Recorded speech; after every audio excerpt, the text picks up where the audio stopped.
The eviction notice had been sitting on Maria Chen's kitchen counter for 3 days. Each time she walked past it, the red ink seemed to burn brighter. 30 days. That's all she had left before she and her 6-year-old daughter Sofia would be on the street. Maria stood at the window of her cramped apartment, watching Sofia play with her worn teddy bear on the living room floor, completely unaware that their world was about to collapse. The little girl hummed a song she'd learned at school, her dark curls bouncing as she made the bear dance across the faded carpet.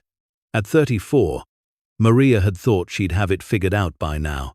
If you're enjoying this deep dive into the story, hit the subscribe button and let us know in the comments from where in the world you are watching from today. A stable job, a safe home, maybe even some savings. Instead, she was 3 months behind on rent, working double shifts at the hospital as a nurse's aide, and still coming up short every month.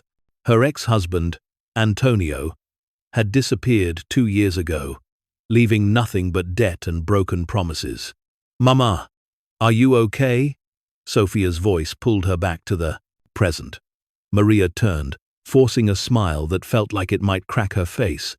"Just thinking, mija. Finish your homework, okay?"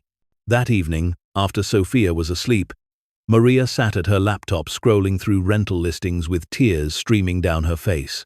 Everything was too expensive. Even the worst neighborhoods wanted first month, last month, and security deposit. She'd already called every shelter in the city. The waiting lists were 6 months long. Her phone buzzed.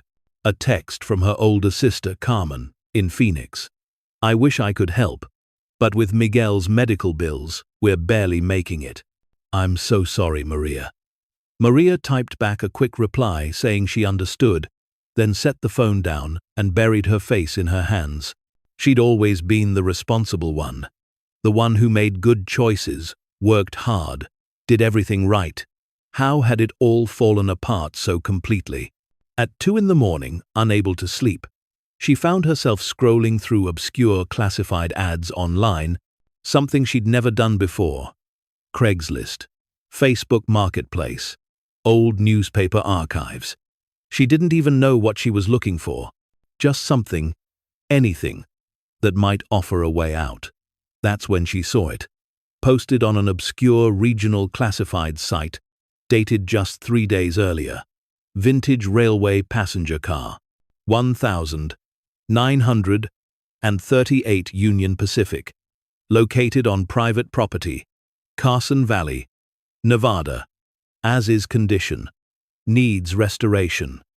$500, or best offer. Serious inquiries only. Below was a grainy photo of what looked like an old train car sitting on rusty tracks, surrounded by desert brush and mountains in the distance. The paint was faded, windows were cracked, but there was something solid about it, something permanent. Maria stared at the ad. It was crazy, completely insane. But she had $547 in her checking account, money she'd scraped together for this month's partial rent payment, money that wouldn't matter once they were evicted anyway. A train car. An actual train car. It wasn't a traditional home, but it had 4 walls and a roof. It existed somewhere in Nevada, which was only a few hours' drive from their current apartment in Southern California. Her finger hovered over the phone number listed. It was the middle of the night, but tomorrow she'd have to call. She had to at least see what it was, because right now, this $500 train car sitting in the Nevada desert was the only thing standing between her daughter and homelessness. The next morning, after dropping Sofia at school, Maria called the number. A woman answered on the 4th ring, her voice gravelly and aged, tinged with a distinctive Western drawl. "Yeah? Hi. I'm calling about the train car. The one in Carson Valley?" There was a long pause. "You serious? Most people think it's a joke." "I'm serious. Very serious. Is it still available?" Yeah. It's available. Been trying to sell the damn thing for 2 years. You want to come see it?" Maria's heart pounded. "Yes. When can I come?" "Hell. Come. Whenever. I'm here all the time." Got nowhere else to be. Name's Dorothy Blackwell. Call me when you're close, and I'll meet you at the property. That afternoon, Maria called in sick to work for the first time in 18 months, picked up Sofia early from school, and pointed their battered Toyota Corolla east toward Nevada. Sofia thought it was an adventure, chattering excitedly about missing school and going on a road trip. Where are we going, Mama? To see something special, baby. Something that might become our new home. A new home. Like a new apartment? Maria glanced at her daughter in the rearview mirror. Something different. You'll see. The drive took them through the sprawling suburbs of Southern California, then up into the mountains and down into the vast Nevada desert. The landscape transformed from urban sprawl to endless sky and ancient rock formations painted in shades of rust and gold. Carson Valley appeared like a mirage, a small cluster of buildings nestled between mountain ranges, where ranches spread across valleys dotted with sagebrush. Following Dorothy's directions, Maria turned onto a dirt road that wound through scrubland for nearly 2 miles, and there it was. Even from a distance, Maria could see it. The train car sat on a section of track that seemed to lead nowhere, surrounded by wild grass and desert flowers. As they got closer, she could make out more details. It was longer than she'd expected, maybe 50 feet, with tall windows along both sides and a curved roof that spoke of an era when trains were built with artistry as well as function. The paint, once a deep blue with gold trim, had faded to a ghostly azure, peeling in places to reveal patches of rust. But the structure looked solid. The wheels sat firmly on the tracks, and the frame hadn't buckled or sagged. Mama, is that a train?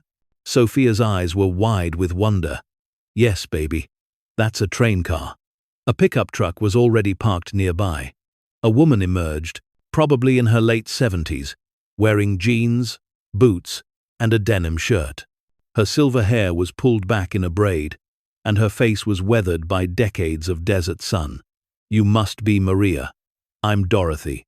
She extended a calloused hand. And who's this? This is my daughter, Sofia. Dorothy smiled at the little girl. Well, Sofia, you want to see inside a real train car? Sofia nodded vigorously. The door was on the side, and Dorothy produced a ring of old brass keys. This thing belonged to my late husband, Harold. He bought it at an auction back in 1987, paid $800 for it, thought he was going to restore it, turn it into some kind of guest house or studio. That was 38 years ago. The door protested as it opened, hinges screaming from decades of disuse. The smell hit Maria first, musty and thick, like old books and forgotten time. But underneath that was something else, the scent of aged wood and metal, of history preserved in isolation. Inside, Maria's breath caught. The interior was extraordinary.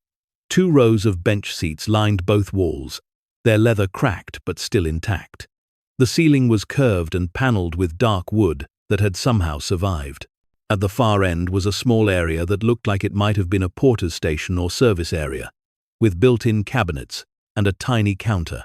Afternoon light streamed through the grimy windows, catching dust motes and casting everything in a golden glow. Despite the decay, Maria could see what this place had been. A luxury passenger car from the golden age of rail travel, when train journeys were events, experiences, adventures. It's got history. This one, Dorothy said, watching Maria's face. Harold researched it. This was part of the City of Los Angeles route, ran between Chicago and LA in the 30s and 40s, carried movie stars, businessmen, families heading west to start new lives. Maria walked slowly down the center aisle, running her hand along the seats. Sofia had already climbed onto one of the benches, bouncing slightly and giggling. The structure's solid, Dorothy continued. Harold reinforced the undercarriage before he lost interest. There's a water hookup, he ran a line from the well on the property. Electricity too, though I can't vouch for the wiring. If you find this story engaging, Please take a moment to subscribe and enable notifications. It helps us continue producing in-depth content like this. And see that? She pointed to a small wood stove near the porter's area. Harold installed that. Said it'd keep the place warm in winter. What about the land? Maria asked, her practical nurse's mind already calculating possibilities and problems. If I buy the train car, what happens to it sitting here? Dorothy crossed her arms, studying Maria with sharp eyes. You planning to live in it? There was no point in lying. Yes, my daughter and I. We're being evicted. I need something I can afford. And this is all I can afford. Dorothy's expression softened. Thought it might be something like that. The only folks who look at this ad seriously are the desperate ones. She walked to one of the windows, looking out at the desert valley. This land's mine, 20 acres. My kids want me to sell it, move into some retirement home in Reno, but I'm not ready for that yet. She turned back to Maria. Tell you what, you buy the train car for $500, and you can keep it here. I'll charge you $50 a month for the land rental. That includes water and electricity. You can stay as long as you need to, as long as I own this property. Maria's throat tightened. $50 a month. She spent more than that on gas each week. Are you serious? Do I look like I'm joking? Besides, Dorothy gestured around the train car. Harold would have liked knowing someone was actually using this thing, making it a home, instead of letting it rot into the desert. Maria turned to Sofia, who was now pretending to be a train conductor, making choo-choo sounds and waving at imaginary passengers. Her daughter looked happier than she'd been in months, free and joyful in a way their cramped, stressed apartment had stopped allowing. I'll take it, Maria said, her voice steady despite her racing heart. I'll take it. Dorothy smiled, lines deepening around her eyes. Good. Got the title in my truck.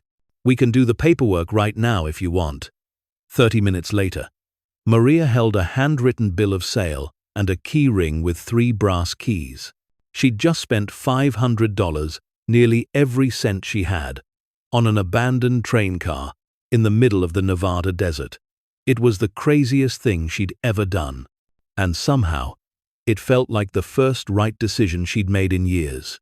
As Dorothy drove away in her pickup, promising to return the next day to show Maria how the water and electrical systems worked, Maria and Sofia stood beside their new home. The sun was beginning to set, painting the desert in shades of orange and purple. The train car cast a long shadow across the dusty ground. Mama, Sofia said, slipping her hand into Maria's. Is this really ours? Like, we can really live here? Maria squeezed her daughter's hand. Yes, baby. This is really ours. It's like the boxcar children. Sofia's face lit up. We're going to have the best adventure ever. That night, they slept in the train car for the first time. Maria had brought sleeping bags from the car, and they spread them out on 2 of the bench seats. The wood stove actually worked, and she got a small fire going that pushed back the desert cold. Through the windows, Maria could see more stars than she'd ever seen in her life. The sky was an infinite canvas of light, unmarred by city pollution. Sofia fell asleep quickly, exhausted by the day's excitement. But Maria lay awake for hours. She thought about everything she'd have to do. Clean the entire car, replace the broken windows, figure out how to make the water and electricity work reliably, find work nearby, maybe at the small hospital Dorothy had mentioned was in the next town over, enroll Sofia in the local school. The list was overwhelming. But for the first time in months, it didn't feel impossible. It felt like a plan, a future, a chance. As she finally drifted off to sleep, Maria's hand brushed against something on the wall beside her bench seat. In the darkness, she could barely make it out, but it felt like carved letters or numbers, worn smooth by decades of hands touching the same spot. She made a mental note to look at it in the morning light. For now, sleep was calling, and tomorrow would bring enough challenges without worrying about mysterious carvings in old train cars. What Maria didn't know What she couldn't have known was that the marking she'd touched was a notation, carefully carved by someone who'd hidden something precious in this train car 86 years ago. Something that had waited through decades of silence for exactly the right person. Someone desperate enough, brave enough, to claim this unlikely sanctuary. The train car held more than history. It held secrets. And Maria Chen, in trying to save her daughter from homelessness, had just purchased a mystery that would transform everything they thought they knew about survival, treasure, and the unexpected places where hope can hide. But that revelation would have to wait. For tonight, a desperate mother and her daughter slept peacefully in a train car that had carried dreamers across the country during the Depression, not knowing they were about to become part of its legend. The first week in the train car was harder than Maria had imagined. The reality of living in an 86-year-old passenger car in the Nevada desert was vastly different from the romantic notions Sofia had embraced. There was no running water in the traditional sense. Dorothy showed Maria how to use the hand pump connected to the well, and Maria spent her first 3 days hauling buckets of water for drinking, cooking, and washing. The electricity worked, but barely.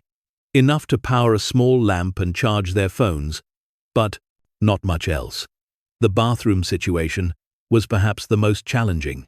Dorothy had lent them a portable camping toilet and showed Maria where the outhouse was, a rough wooden structure about 50 yards from the train car. For a 6-year-old used to flush toilets and running water, this was a difficult adjustment. "Mama, I don't like the potty outside," Sofia complained on their third morning. "It smells bad and it's dark." "I know, baby, but we'll get used to it. It's an adventure, remember." But Sofia's enthusiasm was waning.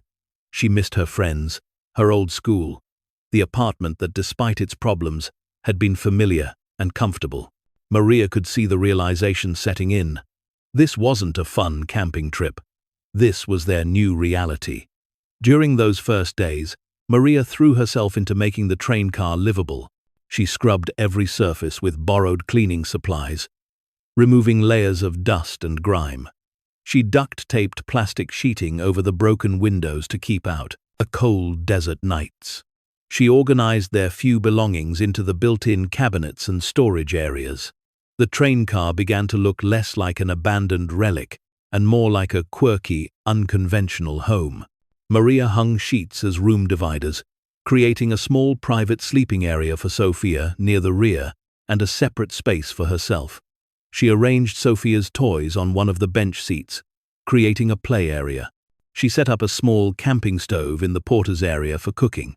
On the fourth day, Dorothy returned with her pickup truck, loaded with supplies, old blankets, a kerosene heater, canned goods, a small electric hot plate, and even some curtain fabric. "Figured you could use these," Dorothy said gruffly. "Had most of it sitting in my barn anyway." "You don't have to do this," Maria protested, even as tears sprang to her eyes. "You've already been so kind. Ain't charity, girl. It's neighborly. Besides," Dorothy looked around the train car, noting Maria's cleaning efforts. Harold would have been pleased to see someone bringing this place back to life. Been too long since these walls heard laughter. As Dorothy helped Maria hang the curtains, she asked, "You got work lined up?" "I've got a phone interview tomorrow with the hospital in Minden. It's a nurse's aide position, same as what I did in California. Good hospital. My daughter works there, actually. In administration. I'll put in a word." True to her word, Dorothy did. Maria got the job. The pay was less than California, but so was the cost of living, especially now that their housing cost was just $50 a month. She'd start in 2 weeks, giving her time to enroll Sofia in the local elementary school and settle into their new life. But it was during that settling-in period, on a bright Saturday morning 11 days after they'd moved in, that Maria made the discovery that would change everything. She was cleaning the far end of the train car, the area that had been the porter's station. Sofia was outside, playing in the sagebrush under Dorothy's supervision. The older woman had stopped by with fresh eggs, and had offered to watch Sofia for a few hours, so Maria could deep clean without interruption. Maria had moved all the portable items out of the porter's area and was scrubbing the built-in counter when she noticed something odd. The counter had a small cabinet beneath it, but the interior dimensions of the cabinet didn't match the exterior. The cabinet was about 8 inches deep on the inside, but the counter was at least 14 inches thick. She knocked on the back wall of the cabinet. It sounded hollow. Her heart began to race. She examined the cabinet more carefully, running her fingers along all the seams and joints. On the left side, near the floor, she found a tiny brass button, so tarnished and flush with the wood that it was nearly invisible. Maria pressed it. Nothing happened. She pressed harder. Still nothing. Then, on instinct, she pressed and held it, while pulling gently on the back wall of the cabinet. The wall swung forward on hidden hinges, revealing a secret compartment. Maria's breath caught in her throat. The hidden space was perhaps 6 inches deep and ran the full width of the counter. Inside, covered in decades of dust, were several items wrapped in oilcloth. With trembling hands, Maria reached in and carefully extracted the first bundle. The oilcloth crackled as she unwrapped it, revealing a leather portfolio embossed with gold lettering, Union Pacific Railway, Employee Records. Inside the portfolio were documents, personnel files, employment records from the 1,930 seconds. But these weren't ordinary records. As Maria read through them, her eyes widening with each page, she began to understand what she'd found. The documents detailed a theft, a massive theft of gold bullion that had been transported on Union Pacific trains between 1,936 and 1,938. According to the records, someone high up in the company had been systematically stealing small amounts of gold from official shipments, amounts small enough that they wouldn't be immediately noticed, but would add up to a fortune over time. The documents included shipping manifests with discrepancies highlighted, internal memos expressing concern about the losses, and most damning, a ledger in someone's neat handwriting detailing every theft, names, dates, amounts, and locations where the gold was being hidden. Maria set the portfolio aside and reached for the second bundle. This one contained photographs, black and white images showing this very train car when it was new and gleaming. In several photos, a man in a porter's uniform stood proudly beside the car. He was black, perhaps in his 40s, with kind eyes and a gentle smile. On the back of one photo, someone had written, Thomas Washington, Chief Porter, City of Los Angeles Line, 1,936. The third bundle made Maria's hands shake so badly, she almost dropped it. It was a letter, written in the same neat handwriting as the ledger. To whoever finds this, it began. My name is Thomas Washington, and I am recording this truth because someone needs to know what happened here. I have been a Pullman porter for 17 years, an honest man serving honest work, but I have discovered a terrible secret, and in exposing it, I have made powerful enemies. Mr. James Pemberton, Regional Manager of Precious Metals Transport for Union Pacific, has been stealing gold for over 2 years. I discovered this by accident when I noticed discrepancies in the shipping documents I was required to sign. The amounts were small, a few ounces here and there, but over time, it added up to thousands of ounces, hundreds of thousands of dollars. I reported this to company leadership, believing they would investigate. Instead, Mr. Pemberton accused me of the theft.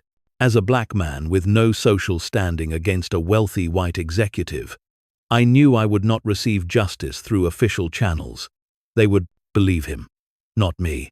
So I gathered evidence. I copied documents, recorded dates and amounts, collected proof of his crimes. I planned to take it to federal authorities in San Francisco, but Mr. Pemberton learned of my intentions. He has threatened my life. I fear he will succeed. I am hiding this evidence in the train car, where I have spent so many years serving passengers, hoping that one day someone will find it. Someone who will ensure the truth is told. I only hope I live long enough to see justice done. If you are reading this, I am likely dead. Please, take this evidence to the authorities. Make sure Thomas Washington's name is cleared and James Pemberton faces consequences for his crimes. With hope and desperation, Thomas Washington, the 17th of April, 1938. Maria sat back, her mind reeling. The letter was dated 87 years ago. Whatever had happened to Thomas Washington, it had happened long before she was born. But the evidence was here, physical proof of a crime that had been hidden for nearly 9 decades. She reached for the fourth and final bundle. It was heavier than the others. When she unwrapped the oilcloth, she gasped. Inside was a small wooden box, about the size of a hardcover book. The wood was dark and polished, inlaid with mother-of-pearl in an intricate geometric pattern. There was a tiny brass lock on the front. Maria examined the lock. It was old-fashioned, requiring a small key. She looked back in the hidden compartment, running her hands carefully along all the surfaces. In the upper right corner, pressed into a tiny notch, she found it. A small brass key, nearly black with tarnish. The key fit the lock perfectly. When Maria opened the box, she found a small notebook, and beneath it, wrapped in soft cloth, something that glinted gold even in the dim light. Gold coins. The box was filled with gold coins. Maria counted them carefully. 25 coins, each marked with the date and denomination.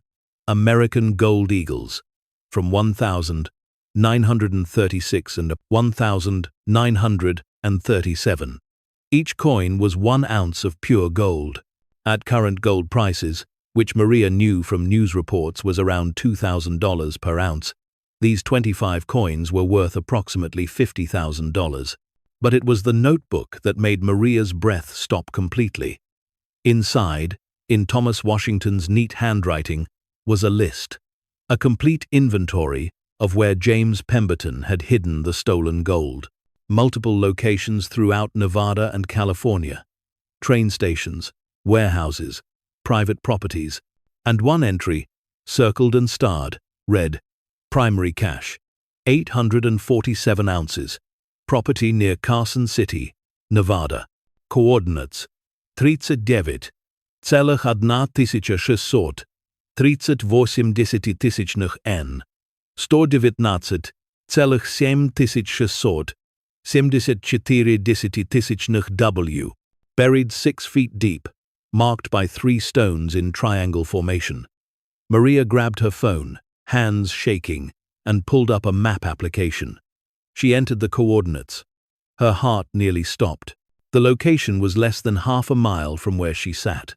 On the property bordering Dorothy's land, Thomas Washington hadn't just hidden evidence of the theft. He'd found where Pemberton had hidden the largest cache of stolen gold.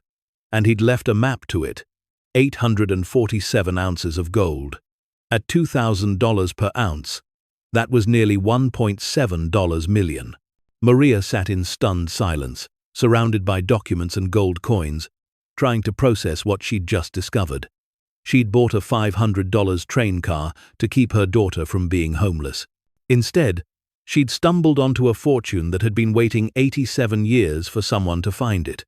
But more than the gold, she'd found Thomas Washington's story. A man who had tried to do the right thing and had paid for it with his life, because there was no doubt in Maria's mind that Pemberton had killed him. The evidence would have destroyed Pemberton, so he'd eliminated the threat. And then he'd never retrieved his stolen gold because he couldn't. Perhaps he'd been arrested for something else. Perhaps he'd died. Perhaps the locations had become inaccessible.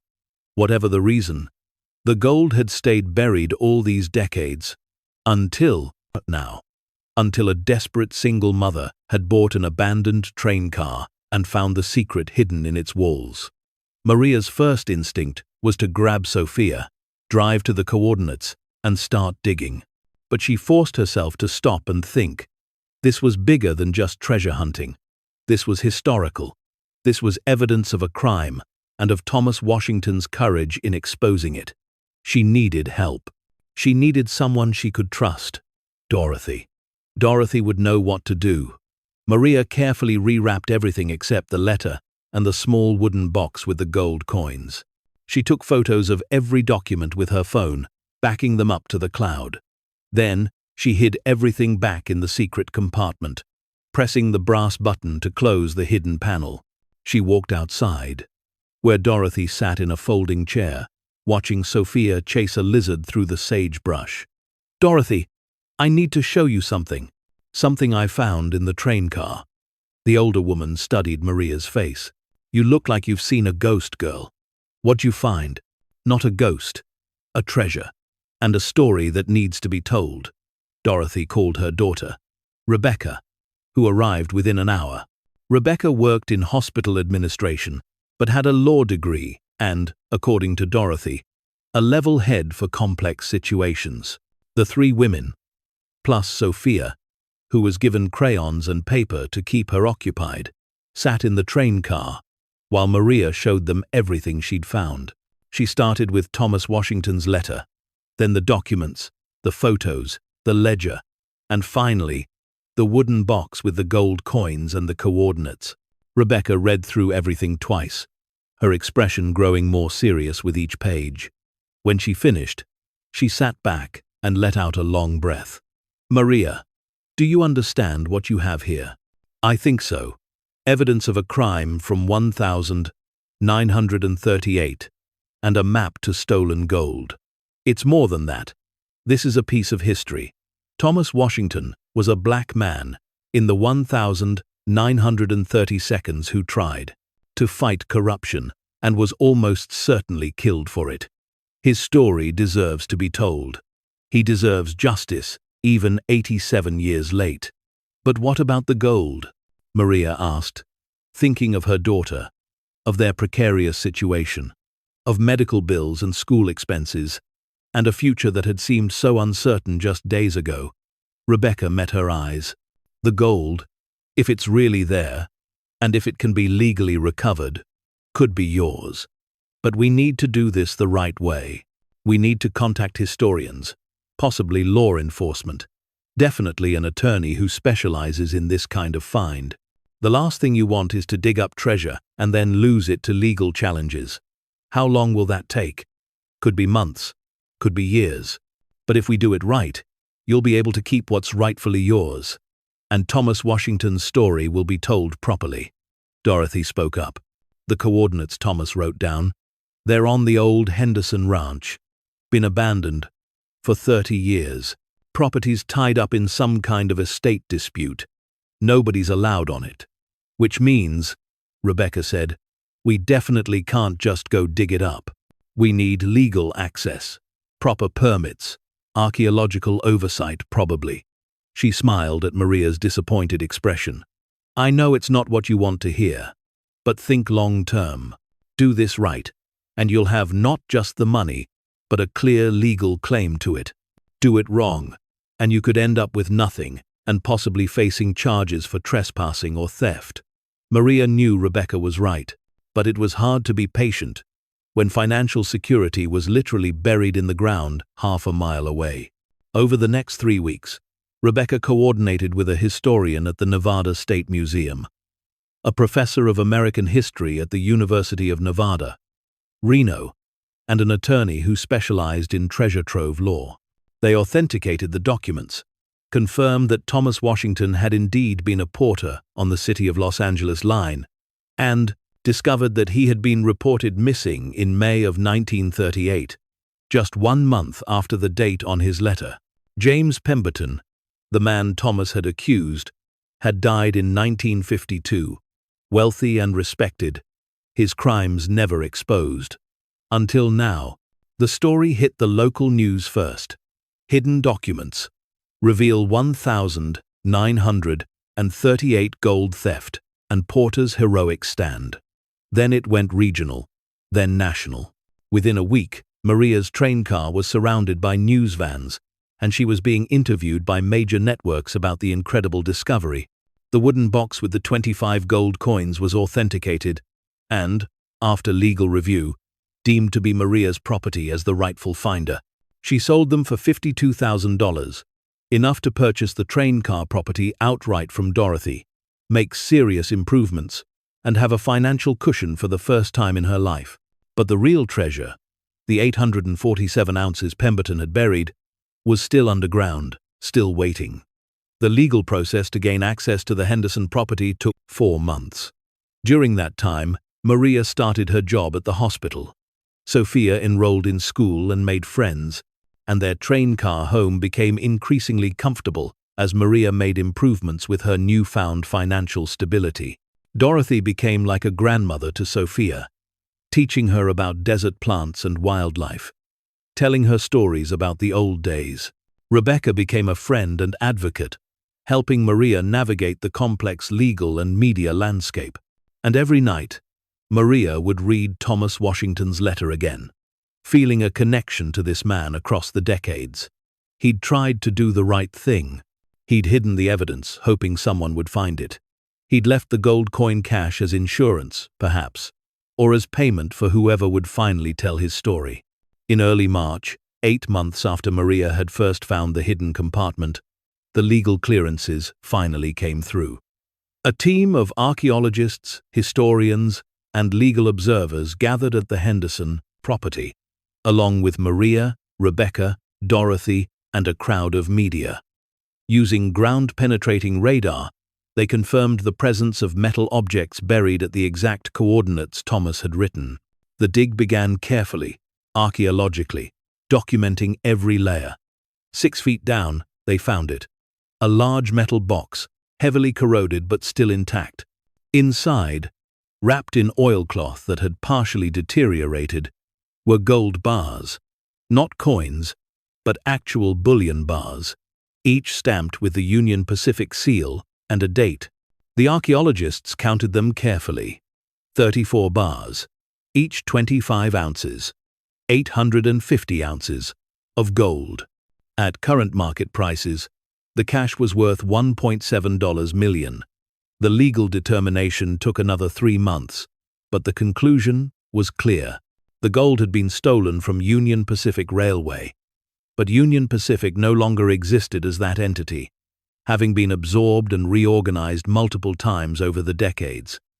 The current corporate successor declined to pursue any claim, stating that the matter was too old and too complex. Under Nevada's treasure trove law, the gold belonged to the property owner where it was found.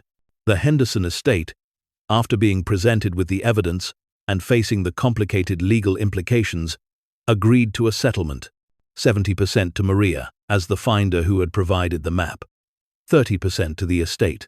Maria's share came to $1.19 million. But money wasn't the only treasure Maria gained. Thomas Washington's story was finally told. The Nevada State Museum created a permanent exhibit about his courage, featuring his letter, his photos, and his documentation of the theft. His name was cleared, his heroism recognized, and his descendants, found after careful genealogical research, attended a ceremony honoring his memory. 1 year after Maria had bought a $500 train car to avoid homelessness, she stood before a crowd at the museum's dedication ceremony. Sofia sat in the front row, wearing a dress. Dorothy had bought her for the occasion, looking proud and happy. Thomas Washington left his evidence in a hidden compartment, Maria said, her voice steady but emotional, hoping that someone would find it and tell the truth. I found it because I was desperate, because I needed a place to live, and a train car was all I could afford. I think Thomas would have liked that. The train car that was his workplace, his livelihood, but his pride, became a sanctuary for another desperate person 87 years later. She looked at Thomas's photograph, enlarged and displayed prominently. He was a hero, not because he was fearless, but because he did the right thing even when it was dangerous, even when it cost him everything. His story deserves to be remembered, and I'm honored to be the one who could finally share it. The applause was thunderous. Among the crowd were Thomas Washington's descendants, 3 great-grandchildren who had traveled from different parts of the country to to honor the ancestor they'd never known had been so brave. After the ceremony, Maria returned to their train car home. She'd made some improvements with the money: proper windows, upgraded electrical and plumbing, a small addition that served as a proper bathroom and kitchen. But she'd kept the essential character of the car: the bench seats, the curved ceiling, the porter's area with its now famous hidden compartment. That compartment was empty now, its secrets revealed.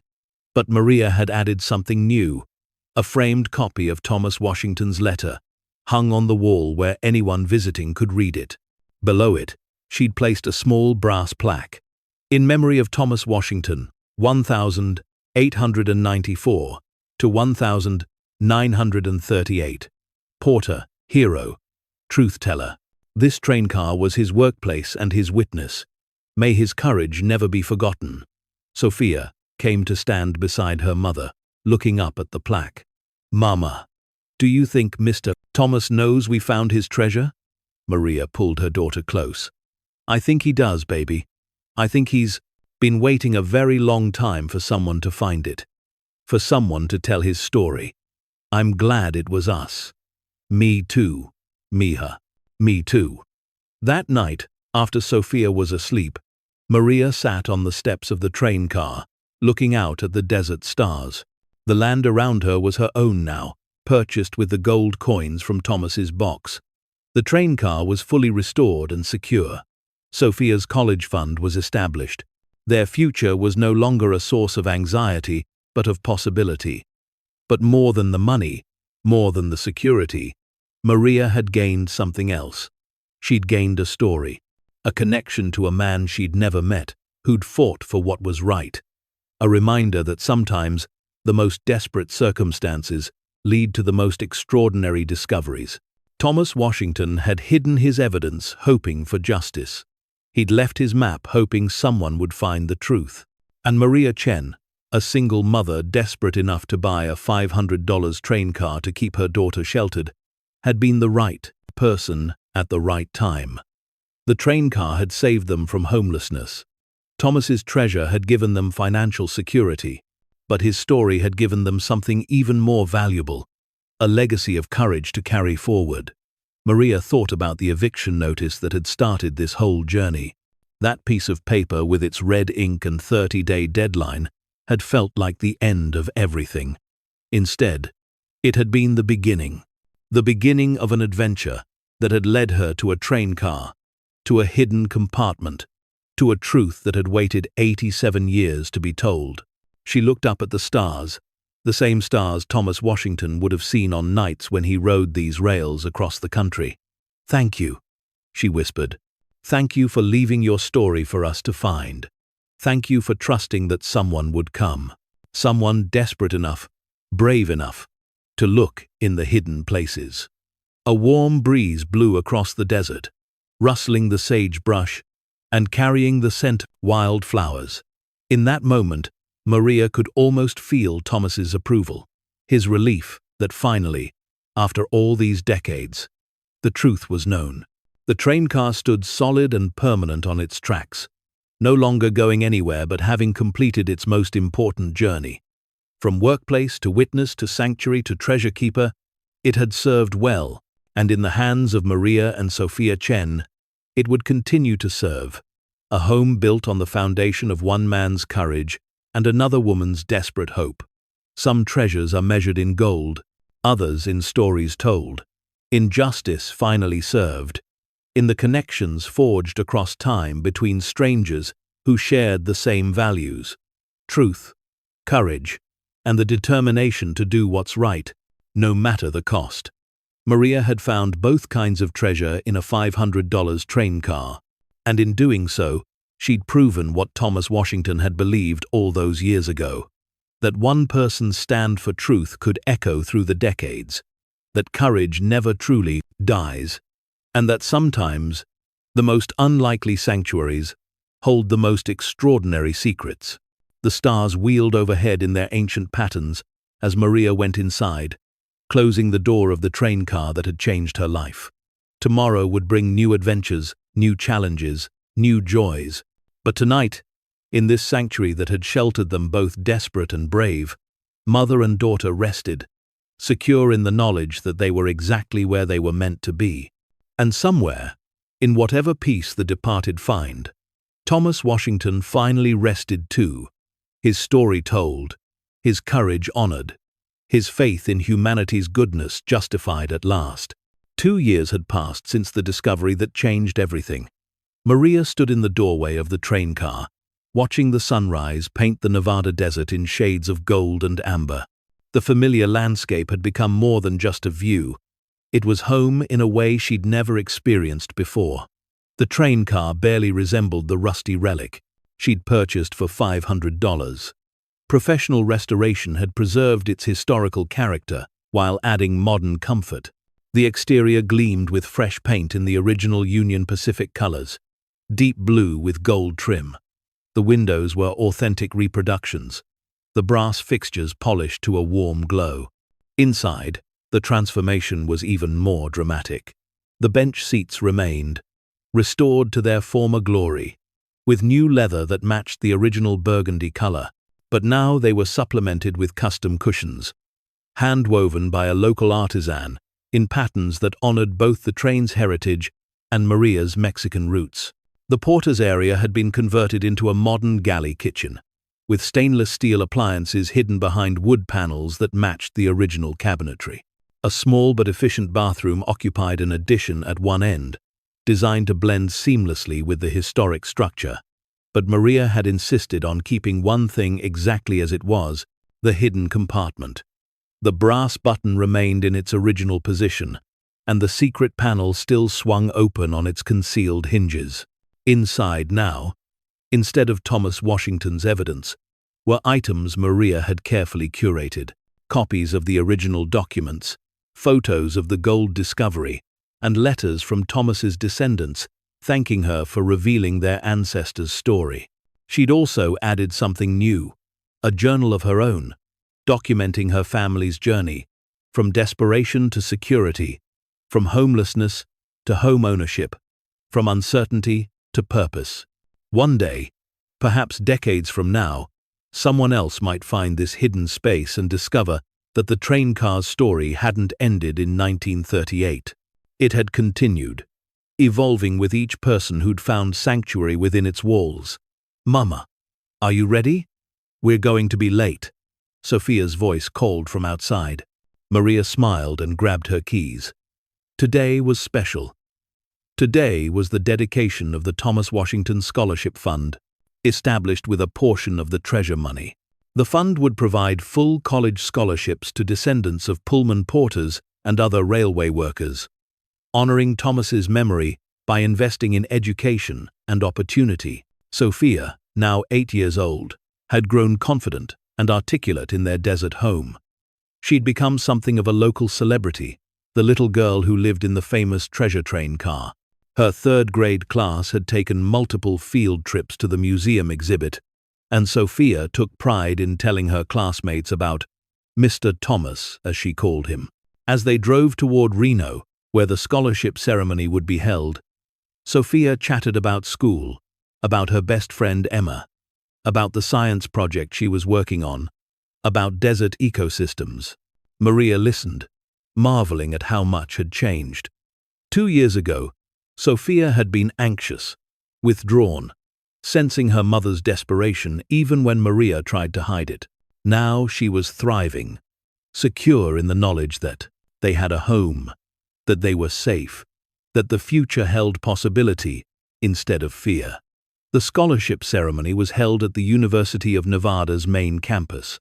Maria had never imagined she'd be on a stage like this, standing before hundreds of people, presenting awards that would change young lives the way her own had been transformed. 5 students had been selected for the inaugural Thomas Washington Scholarships. Each was a descendant of railway workers. Each had demonstrated academic excellence, despite financial hardship, and each carried forward the legacy of people like Thomas, who had worked behind the scenes to keep America moving. The first recipient was Jasmine Wright, whose great-great-grandfather had been a Pullman porter on the same City of Los Angeles line where Thomas had worked. Jasmine was planning to study civil engineering, wanting to design the transportation infrastructure of the future. As Maria handed Jasmine her scholarship certificate, the young woman whispered, "Thank you. My whole family thanks you." Knowing that great-great-grandpa Elijah's work is being honored this way, it means everything. Maria felt tears prick her eyes. This was what the treasure was meant for. Not just to secure her own family's future, but to honor the past and invest in what came next.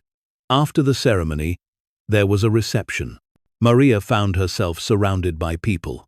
Reporters still interested in the story, historians wanting to discuss the era, and descendants of railway workers thanking her for bringing attention to their ancestors' contributions.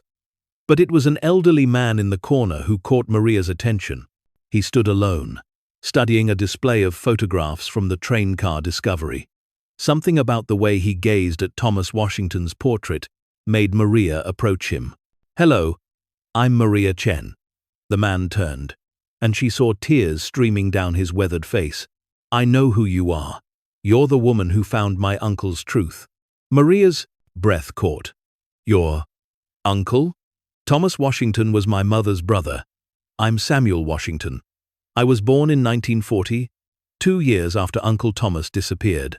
My mother, his sister Sarah, never stopped looking for him, never stopped believing he was innocent of the theft they accused him of."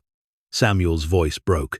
"She died in 1995, never knowing the truth, never knowing her brother was a hero." Maria took his hand. "I'm so sorry, but she never gave up believing in him. That matters. That love, across all those years, that faith in his character, that matters." Samuel pulled out a worn wallet and extracted a small, faded photograph. It showed 2 children, a boy and a girl, standing in front of a wooden house. "That's Uncle Thomas, and my mother, taken in 1910. After he disappeared, Mama kept this photo by her bed until the day she died. She used to tell me stories about him, about how kind he was, how he always helped people, how he wouldn't hurt a fly. She was right about him." Maria said softly, "Everything your mother believed was true. Thomas was exactly the man she remembered, kind, brave, and dedicated to doing what was right." "I have something for you," Samuel said. He reached into his jacket pocket and pulled out a small velvet bag. "After Mama died, I inherited her things. Among them was this. Uncle Thomas gave it to her for her birthday in 1937, just months before he vanished." He opened the bag and tipped its contents into Maria's palm. It was a locket, gold and delicate, engraved with a simple pattern of railroad tracks stretching toward a horizon. Inside was a tiny photograph of Thomas in his porter's uniform and an inscription, "To Sarah, with love from your brother Thomas. May your path always lead to better destinations. I want you to have this," Samuel said. "You gave my uncle his dignity back. You told the world he was a hero. This should be part of his story, part of the exhibit." Maria's throat was tight. "Are you sure? This is a family heirloom, and you're part of our family now.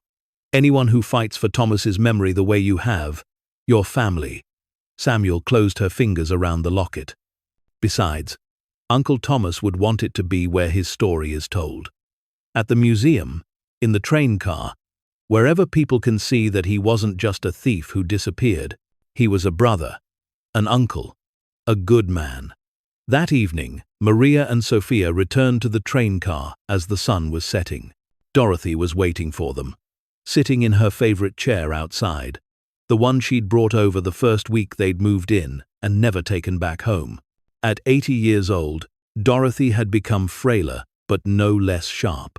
She spent most days at Maria's property now, claiming the desert air was better here than at her own place, though everyone knew she just wanted to be near Sofia, the granddaughter she'd never had. "How was the ceremony?" Dorothy asked as Sofia ran to hug her. "It was amazing. Mama gave away so much money for college. And there was this man whose uncle was Mr. Thomas's nephew. No, wait, Mr. Thomas was his uncle, I think? Sofia's explanation tangled, but her excitement was clear. Maria showed Dorothy the locket. Samuel Washington, Thomas's nephew, gave me this. It belonged to Thomas's sister. Dorothy held the locket carefully, examining the engraving. Thomas Washington keeps giving. Even now. First his evidence, then his treasure, now his family's memories. She looked up at Maria. You know what Harold, my late husband, used to say? He said this train car had a purpose, that it was waiting for the right person. Looks like he was right. I used to think I bought this train car, Maria said, sitting down on the steps. Now I think maybe it bought me, or found me, or something, like it was waiting. Maybe it was, Dorothy said. Harold always believed objects could hold intentions, especially old ones that had seen a lot of life. This train car carried dreams across the country for years. Then it held Thomas's evidence for 8 decades. Now it's holding your family. Maybe that's what it does. Holds hope for whoever needs it most. Sofia had gone inside to change out of her ceremony clothes. Through the window, Maria could see her daughter moving through the train car with complete comfort and confidence. This unusual home, as natural to her now as any traditional house. Dorothy, can I ask you something? Maria said. When you sold me this train car, did you know? Did you have any idea what might be hidden inside? Dorothy was quiet for a long moment. Harold used to say there was something special about it. He'd measured the interior dimensions once and told me they didn't quite match the exterior. Said there had to be hidden spaces, but he never found them. And after a while, he stopped looking. She smiled. But before he died, he made me promise something. He said when I sold it, and he knew I would eventually, I should sell it to someone who really needed it, not someone who wanted a novelty or a restoration project. Someone desperate enough to look beyond the rust and see the possibility. Maria felt goosebumps rise on her arms. You knew I was desperate. I knew you needed it. There's a difference. Lots of people are desperate. But you needed this specific salvation. You needed a home you could afford. You needed a fresh start. You needed… Dorothy gestured around them. All of this. The desert, the space, the quiet. You needed what this place could give you. And Harold knew someone would. Harold believed that places and things found their right people, that nothing happens by accident. Dorothy's eyes twinkled. Of course. Even he didn't imagine it would lead to million-dollar treasure and museum exhibits. He just thought maybe someone would love the old train car the way he once did.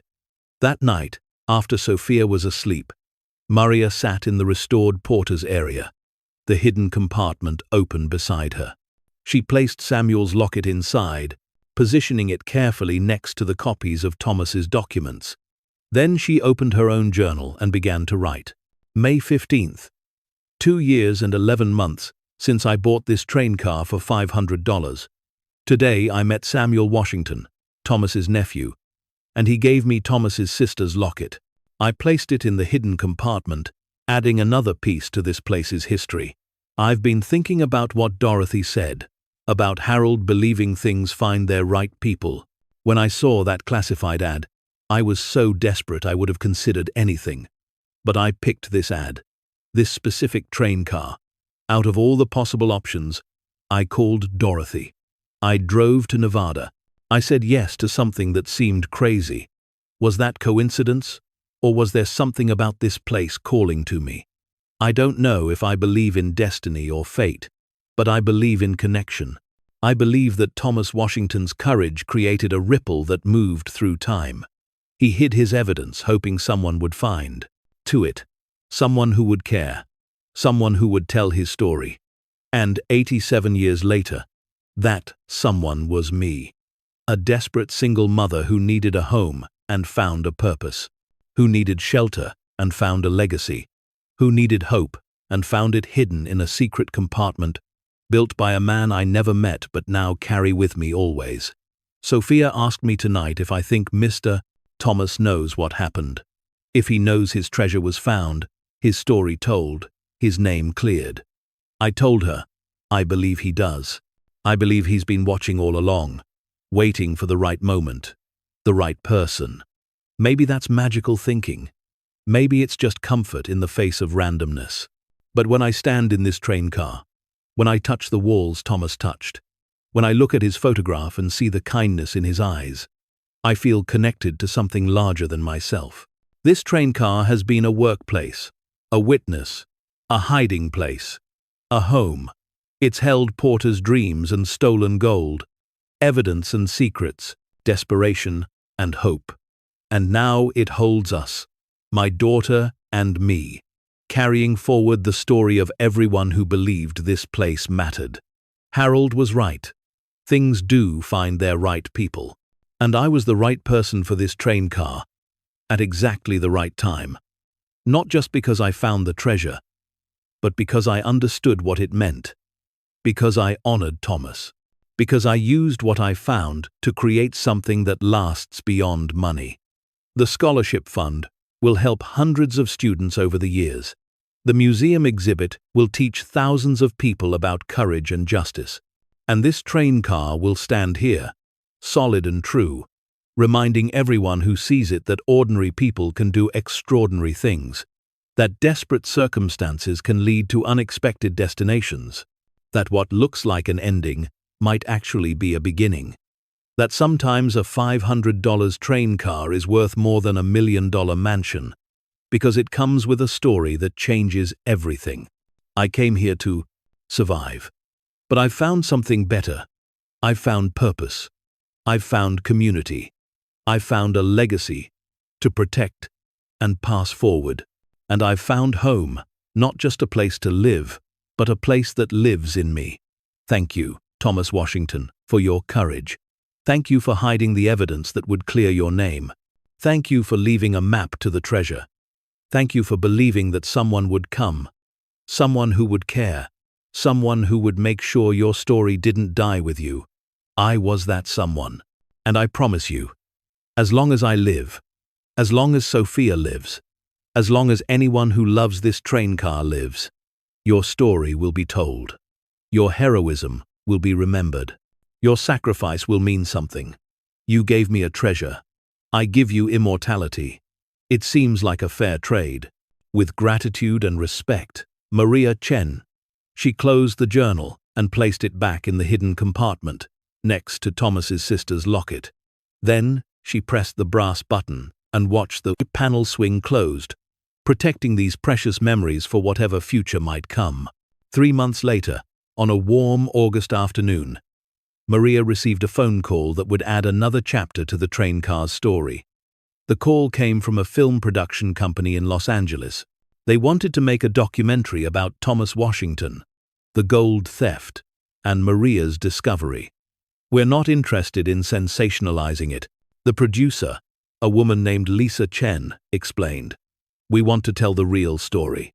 Thomas's courage, the injustice he faced, and how his evidence finally came to light. We'd want to interview you, film at the train car and the museum, talk to Thomas's descendants, really honor the history. Maria was hesitant. Their lives had finally settled into a comfortable rhythm. Sofia was thriving in school. Maria's work at the hospital was fulfilling. The scholarship fund was operating smoothly. Did they really need to stir everything up again with a documentary? But then she thought about Thomas. Thought about how he'd risked everything to expose the truth. Thought about how he'd died without justice, without vindication, without anyone knowing his story. If a documentary could tell that story to millions of people, how could she say no? I need to think about it, Maria told Lisa. And I need to talk to Thomas's family. This isn't just my story. She called Samuel Washington, who was enthusiastic. Uncle Thomas's story deserves to be told as widely as possible. A documentary would be wonderful. She consulted with Rebecca, Dorothy's daughter, who had remained a close friend and advisor. Rebecca reviewed the production company's credentials and contract terms, ensuring everything was legitimate and fair. Finally, she asked Sofia, "How would you feel about cameras coming here? About people making a movie about Mr. Thomas and our train car?" Sofia thought carefully before answering. Will they tell the truth? Will they make Mr. Thomas look like the hero he was? Yes, baby. That's what they want to do. Then we should let them. Because Mr. Thomas's story is important. Kids should know that one person doing the right thing can matter, even if it takes a really long time. Out of the mouths of 8-year-olds came wisdom that put Maria to shame. Of course they should do it. Of course Thomas's story deserved the widest possible audience. The documentary filming took 3 weeks, spread across several months. The production team was respectful and thorough, interviewing Maria, Sofia, Dorothy, Samuel Washington, historians, and other descendants of railway workers. They filmed at the train car, at the museum, at the site where the gold had been buried.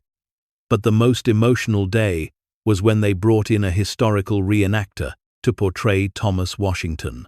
The actor, a middle-aged black man named James Morrison, had studied photographs of Thomas, learned about his life and work, and approached the role with deep respect.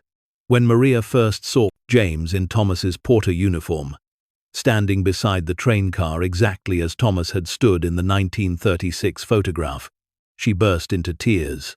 It was like seeing Thomas himself, brought back to life for one moment. "Thank you," she told James. "Thank you for honoring him this way." James smiled gently. "My own grandfather was a Pullman porter. I grew up hearing stories about the dignity, the hard work, the discrimination they faced. Playing Thomas Washington, telling his story, it's an honor. He represents so many men whose names we'll never know, whose sacrifices were never recognized." The documentary, titled The Porter's Truth, Thomas Washington's 87-year journey to justice, premiered at the Sundance Film Festival 9 months later.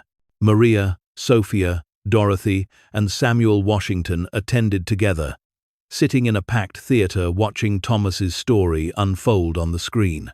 The film was powerful, interweaving historical context about Pullman porters and railway history with Thomas's specific story. It didn't shy away from the racism he faced, the impossible position of being a black man accusing a wealthy white executive, the likelihood that he was murdered to keep him silent. But it also celebrated his courage, his meticulous documentation, his hope that the truth would eventually emerge, and it honored Maria's role in finally revealing that truth, showing how a desperate mother's need for shelter had become the answer to an 87-year-old mystery. When the lights came up at the end, there wasn't a dry eye in the theater. The standing ovation lasted 5 minutes. Critics called it a masterpiece of historical documentary filmmaking. It went on to win awards at multiple festivals and was acquired by a major streaming platform for distribution. Suddenly, Thomas Washington's story reached millions of people around the world. The train car became a pilgrimage site for people inspired by his courage. The museum exhibit had to expand to accommodate increased visitors, and the scholarship fund received donations from across the country, allowing them to help even more students. But the most touching response came in letters, hundreds of them, from descendants of railway workers who'd never known their ancestors' stories mattered, from people facing their own ethical dilemmas who were inspired by Thomas's choice to do the right thing despite the cost. From children who saw that ordinary people could be heroes. Maria kept every letter, storing them carefully in the train car's restored cabinets. They were part of the legacy now, proof that Thomas's story continued to ripple outward, touching lives, inspiring courage, creating change. One letter in particular moved Maria deeply. It came from a woman in Chicago named Patricia Johnson, and it began, "My great-grandfather worked with Thomas Washington on the City of Los Angeles line. His name was William Johnson, and he was also a porter. I'm writing because my great-grandfather left a diary that mentions Thomas, and I thought you'd want to know what it says." Patricia's letter included copies of pages from William Johnson's diary, dated April and May of 1938. The entries confirmed everything Thomas had written in his own account. William had known about Thomas's discovery of the gold theft, had encouraged him to report it, and had been present when Thomas was accused of the crime himself. "Thomas is innocent," William had written. "I know this with certainty. He is the most honest man I know. But they will never believe a Negro porter over a white executive. Thomas knows this. He told me today he's gathering proof, said he won't let them destroy his reputation without a fight. I pray he succeeds, but I fear for him." The final entry, dated May 20th, 1938, was chilling. "Thomas has disappeared. The company says he ran away, proving his guilt. But I know better. Thomas Washington did not run. Whatever happened to him, I know in my heart he died fighting for the truth. I only pray that someday, somehow, his name will be cleared." Maria included Patricia's letter and William Johnson's diary entries in the museum exhibit. Another piece of the puzzle, another voice from the past, confirming Thomas's character and courage. As summer turned to fall, Maria stood once again in the doorway of the train car, watching the desert sunset. 3 years had passed since she'd found the hidden compartment. 3 years since her life had transformed from desperation to purpose. The train car remained her home, but it had become something more. A monument, a memory, a message across time that courage matters, that truth endures, that one person's stand for what's right can echo through decades. Sofia emerged from inside, carrying 2 mugs of hot chocolate. At 8, she'd become Maria's partner in protecting Thomas's legacy, understanding at a deep level that they were custodians of something precious. "Mama," Sofia said, handing Maria a mug and sitting beside her on the steps. "My teacher asked me today what I want to be when I grow up." "What did you say?" "I said, I want to be like Mr. Thomas. I want to be brave enough to do what's right even when it's hard, even when people might not believe me, even when it costs me something." Sofia looked up at Maria. "Is that a good answer?" Maria pulled her daughter close, tears streaming down her face. "That's the best answer in the world, baby. The very best." They sat together as darkness fell, mother and daughter, protected by walls that had witnessed history and created miracles. Inside the train car's hidden compartment, Thomas Washington's story waited alongside Maria's journal, ready for whatever future might come. The train car had been built to carry people toward their destinations. Thomas had used it to hide truth. Maria had used it to find hope. And Sofia would carry its legacy forward, learning from a man she'd never met, that ordinary people can do extraordinary things when they choose courage over comfort. The Nevada stars emerged, brilliant against the darkening sky. Somewhere in that vastness, Maria liked to imagine Thomas Washington was watching, finally at peace, knowing his story had been told, his name had been cleared, and his courage had inspired generations he would never meet. The treasure hadn't been the gold. It had been this, the connection across time, the proof that one person's stand matters, the legacy that transforms desperation into hope and survival into purpose. Maria had bought a $500 train car to keep her daughter from being homeless. Instead, she'd found a home that existed beyond walls and wheels, a home built from stories and courage, from justice delayed but ultimately served, from the certainty that truth, like gold, doesn't tarnish with time. It only waits to be discovered. Thank you so much for watching until the end. If you loved this story, check out the other videos on your screen now. I think you'll really enjoy them. And don't forget to subscribe if you haven't already. See you in the next story.